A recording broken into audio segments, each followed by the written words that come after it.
Hello everyone, this is my first YouTube video as a Elestrals YouTuber. I've been super into Elestrals for a while now. I have played a few different decks. I've been getting into stuff, and yeah, super fun game. But today I'm here to talk about the ban list, how I think the game is going, kind of all my thoughts about the game. I want this to be a good introduction video to how I view the game, a little bit of background, of like my background and how that feeds in. But yeah, so I first played this game in base set one when it was just like the Kickstarter stuff mostly, and I think in base set one, and it was a pretty fun game. I enjoyed it. I wasn't super good. At the time, I was heavy into Magic. I was heavy into Yu-Gi-Oh! So I kind of I was kind of more weaning into those.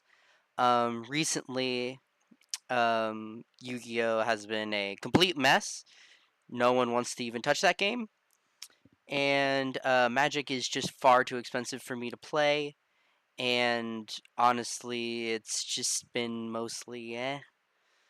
None of the games that I currently play have excited me as much as this game. It has been very interesting. I have watched a lot of content on it. I have now played in the most recent uh, webcam local casual tournament, and I did pretty good. I played Earth Nexus. I got 3-1.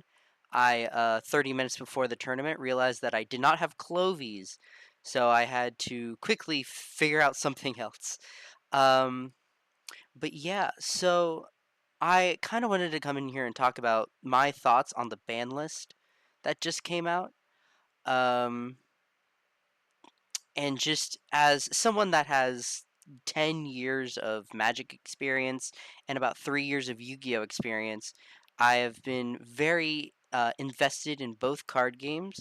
I've also played I've also played pretty heavily into Shadowverse and the online client and the physical card game I got into at the very beginning. I also played Legends of Runeterra, which was a very fun card game back in the day. Unfortunately, dead game now. Probably it was going to be a super fun game. I really wish it would have continued, but it is what it is. I'm not here to talk about it. Just a little bit of background on me and just me as a card gamer. I've entered in several Magic tournaments. I've done a few YCSs in Yu-Gi-Oh. Um, I've done a few online tournaments for Shadowverse, and I have didn't really get into the Legends of Runeterra scene in a competitive sense. I just between all my other card games and just on top of everything else, I just never was able to get super deep into it. But I did have a lot of fun with what I did play of it. But now, so for Elestrals, I this game is very new. I've heard a lot of discourse about it. I don't know how much of this discourse is actually like widespread or if it's more just something that some people have talked about. Uh I have gone into the Fives dilemma that the Illustronauts did, and it was interesting discussion. I think it is a growing pain of just a new game. I also think it was a somewhat design mistake of making such big bodies on low costed creatures, or Elestrals, I should say. I think they should have been. I don't think they should have had such good effects on top of that. I think it should have been more of a balancing act. Not. That being said, I don't think it's necessarily bad. Uh, I did call it a design mistake. I think it's just something that should have gone more into thinking about it. I just think that they can definitely design their way out of it. Just making bigger, like 2 and 3 costed bodies easier and more worth it to use. I think a lot of people are trying to experiment with them and trying to make them work. The recent ban lists has made it somewhat better to do that, but we'll get more into that in a second. I think this is definitely something of just like it's a small game. I think it would be interesting to do something that Magic did, where in a few sets they instead of doing like the eternal format, like a legacy or just advanced in Yu-Gi-Oh or vintage Magic, another Magic example, or Commander, another Magic example. I could go on. I think it would be interesting to do what Modern did, the Magic format, where they didn't include the first few sets. They included sets a little bit after.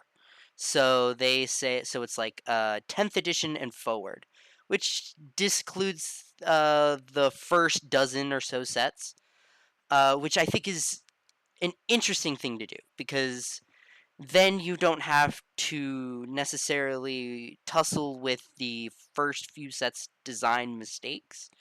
You can kind of continue on with it, which is why Modern became such a popular format. They could have, I think would be very interesting, 3 main formats where they have a standard, they have a standard, a modern, and then a legacy, basically.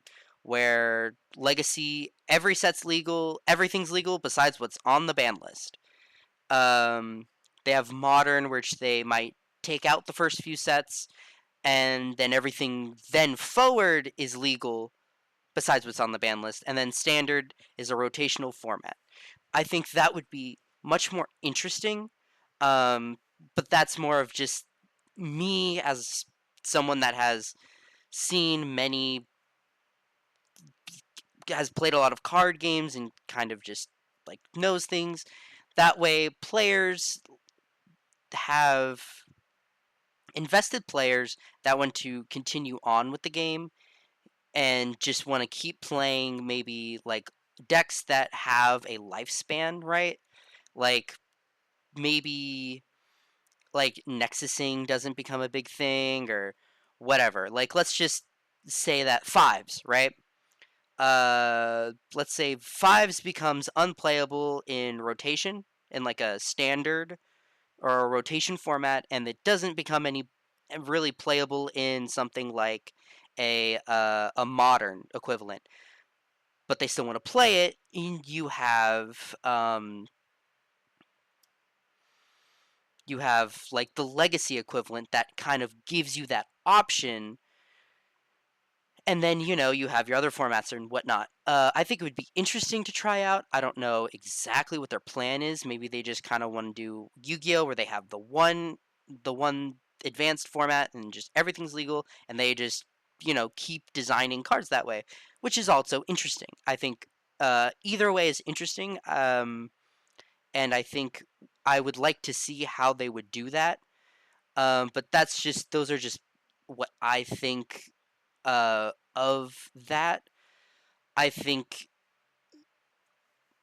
there will come a time where things kind of evolve to be better, where fives, I think, is a deck that can and maybe should exist, right? There's nothing wrong with that. It's just an aggro deck, an aggressive deck that's just fast. You just play your dude and you swing and there's like nothing. It's basically like a mono red in Magic. There's like a mono red deck where sometimes it's called burn, just because of the differences in the games. There's burn and then there's aggro, right? And I think mono red aggro is a perfectly fine deck in every other card game. I don't see why an equivalent in that can't also exist. Um, I just think that they there's a few different design aspects that I think make it difficult to kind of cultivate into just having that instead of every deck being that with either some other sort of flavor kind of sprinkled on top of it, which is how people have been talking about, where a lot of people have been thinking that it's kind of you have your 30 cards and then you have your 10 cards for flavor, which I don't 100% agree with. I think like a lot of Nexus decks don't really do that. I think there's a lot of staples that get thrown into things, but I think it's definitely interesting at the very least. Deck building I've kind of really liked in this game. And yeah, I think it's a really cool game, but get into the ban list. So I'm gonna just do everything that's on the ban list because it's I think 4 or 5 cards. They got Spark It banned, they got Drataya banned, they got Earthquake limited, they got Laurels limited, and I believe that's everything that's on the ban list. Oh, Lavalith also is limited. Now I think the Lavalith, the Earthquake, and the Laurels limit.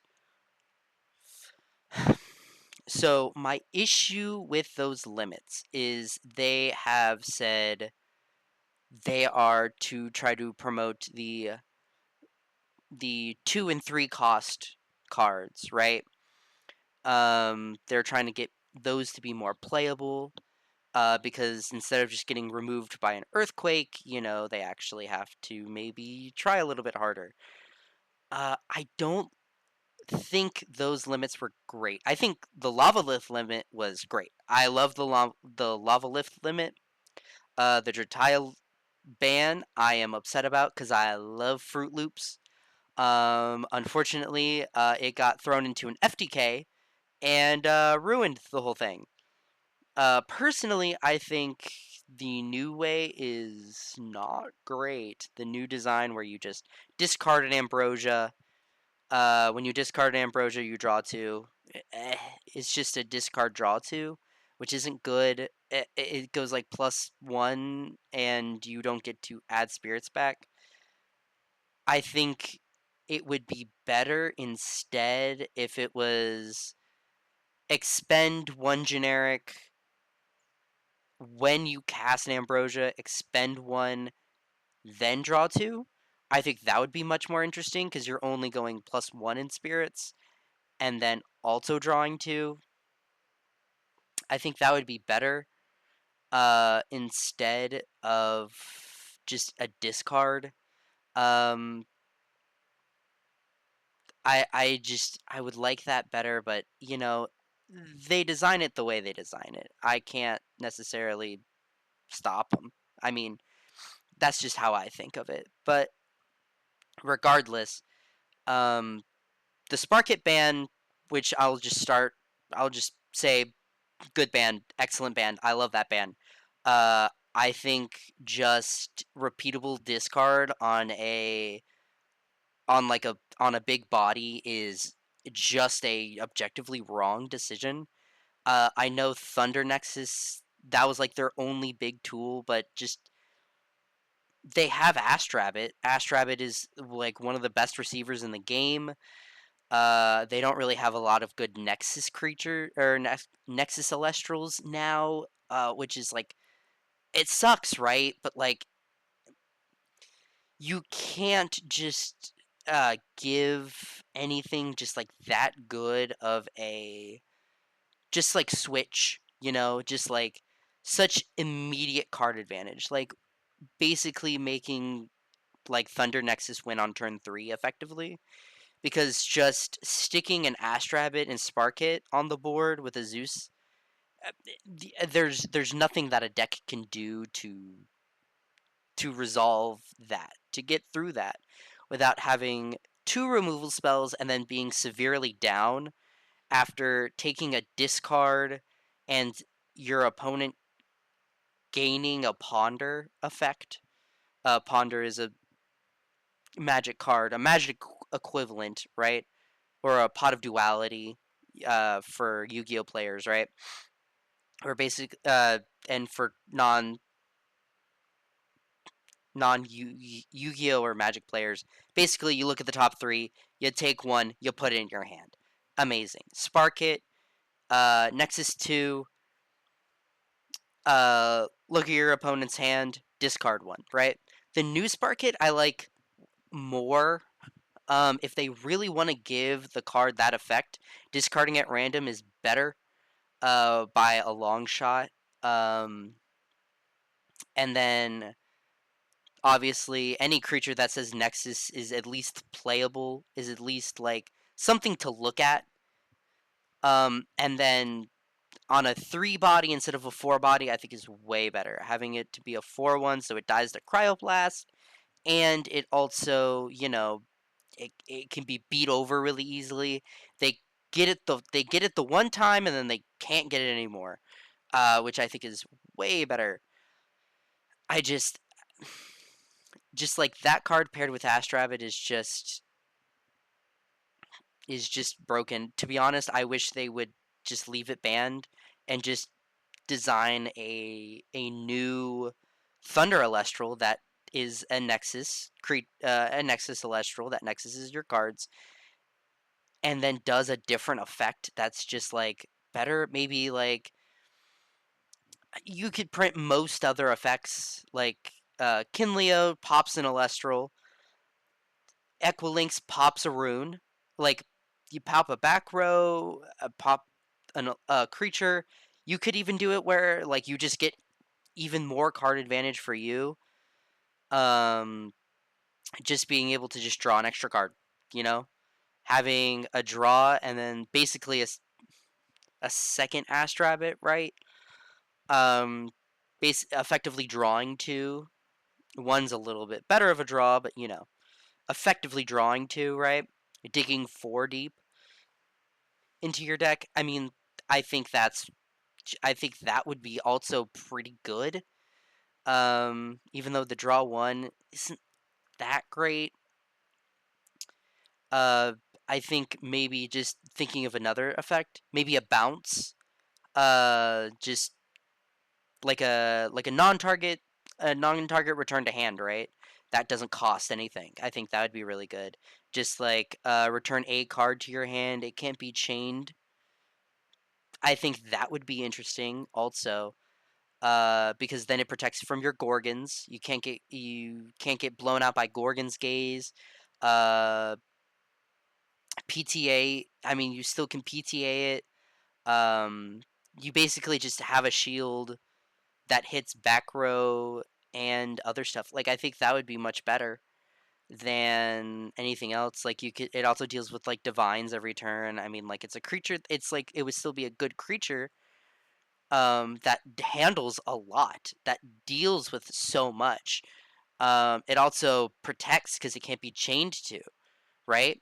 I mean, I think that's a better design than discarding.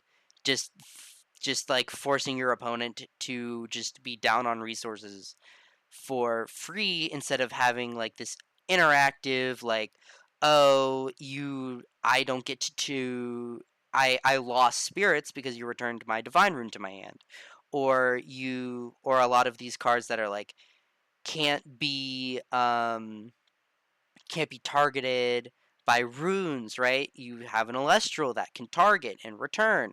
I mean, like, there's a lot of different things you can do to make a well designed, good card that can be played without just making it like, without making it feel bad for your opponent, in a way of just like, yeah, this card is just gone now. There's no interaction that goes along with that. Um, it's not like you really had to do anything to counterplay that. There wasn't like really anything you could do. A return to hand, I mean, there's still counterplay. Like, you still have to, like, you can still play it next turn. Um, or, I mean, like, there's still stuff to do with that. But yeah, the EQ and Laurel's limit, that's all I have on Spark It. I think it would be better if they did that instead of a discard, but I think the new one is still fine. It's not necessarily the design space I would like to see a lot of. I think something more akin to like a better Apples of Discord would be more in line with everything else in the game. But it is what it is. Anyways, on to the EQ, the Earthquake and Laurel's limit. So I'm not a huge fan of those limits. It doesn't. MBT, MBT Elestrals put it th- in a good way where it doesn't deal with the things that they said they want to deal with. Like, there's a new heal stall deck where they just heal and they stall you out for the whole game, and it doesn't make that deck any better. I mean, it doesn't make it any worse. It probably makes it better, to be honest, because it makes it harder for your opponent to deal with them. I think it also, doesn't help with fives. Fives, I think, is better in this. The Lavalith limit, I think, is great. I think that was great. It had the same sort of like idea of like, oh yeah, you can't do this or that, right? And it's a 6 body, which is like kind of insane. Um, but I think the Lavalith limit was good because it doesn't give everyone free access to a rune pop and a 6 body that just kind of blows out, like, especially a lot of like Nexus decks, which I think are a lot more of an interesting deck to have in this, especially right now in this format. I think it's way better. Those decks are interesting. They're interactive. They're fun to play. They're fun to play against. They force like a lot of skill expression. I think they're very cool decks. I am a huge proponent of Earth Nexus. Love Earth Nexus. I love Kuribus Water Nexus. I think Draking will be a cool deck. I'm hoping that we get some cool lunar Nexus stuff. That way we can do like a Draking water lunar Nexus kind of thing. Or probably just straight lunar Nexus with just like a Draking payoff. I think would be very cool. Um, But I think just like those decks are very cool, very interesting, very interactive. I think they just make the game better. Overall, I think the ban list was interesting. I think everything was I approve of. The only thing that I don't is the earthquake and the laurels ban. The only thing I kind of wish they would have done a little differently is Drataya, but I think Drataya is what it is. But yeah, I think it will definitely change a few things. It will make the 2 and 3 cost a little better. I don't think it deals with fives. I think it makes fives, if anything, better. I think it makes, if anything, stall heal better. Also, I think those decks are kind of annoying. I think fives is okay. Eventually, but yeah, that is mostly what I have to think about. The new changes. I think the future of this game is going to be very interesting. I am very much hoping that eventually I can't wait to see what happens in the future, to be honest. I am super excited. I'm hoping to make more content about it.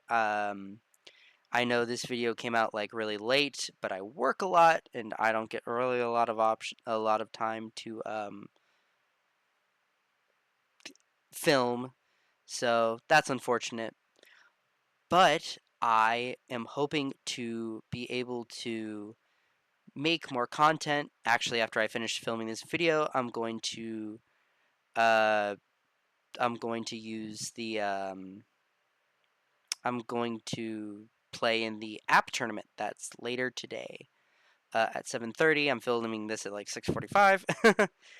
So yeah, I think this game is a whole lot of potential, and I am very excited and very can't wait to see what goes on in the future. Uh, but yeah, that is all from me. I hope that I get to make more content. I stream at twitch.tv/cryogolden. Uh, all of my socials are the same. They will be linked in the description. Uh, I hope you like, subscribe, comment. Let me know what you guys think of the ban list, what you guys think of what's going to happen in the future of the game. Uh, yeah, I'd love to hear your thoughts. But yeah, I will see y'all in the next one. Peace.